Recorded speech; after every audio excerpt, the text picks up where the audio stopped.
Assalamu alaikum, hurmattуу катталуучулар. Авто сүйүүчүлөр. Бизде кезектеги автоунаабыз Hyundai Porter 2006 жылкы 2.5 механикада туугандар. Жинди жасап таштаптыр машинени. Вообще жасап таштаптыр. Өткөндө бул инибиз алып келген мага.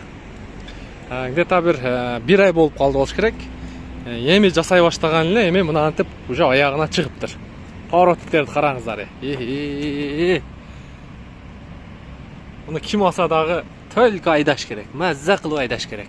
Көрдүңүздөрбү? Жада калса ички бутканын ичинин дагы уже күйө турган кылып коюптур. Мунунда турат 4 баллону турат, зимний баллон.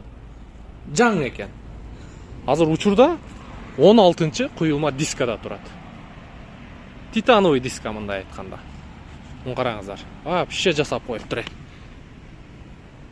Бул мындай жерге жарык берет экен. Бунусу дагы жерге жарык берет. Машинанын өзүнүн свети дагы вообще эшигин култап койгон окшойт. Муну караңыздар. Вообще жасап таштаптыр. Болгону ушу алды жагынан гана удар болгон окшойт.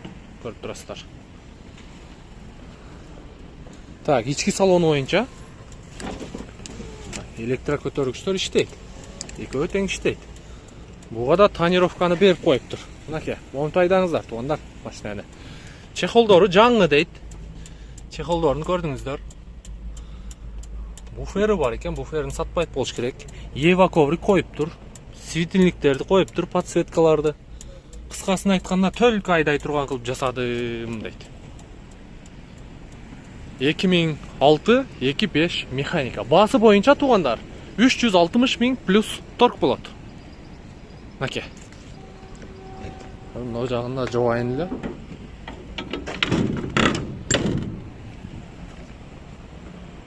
$360 000 плюс торг туугандар. Карап көрүңүздөр.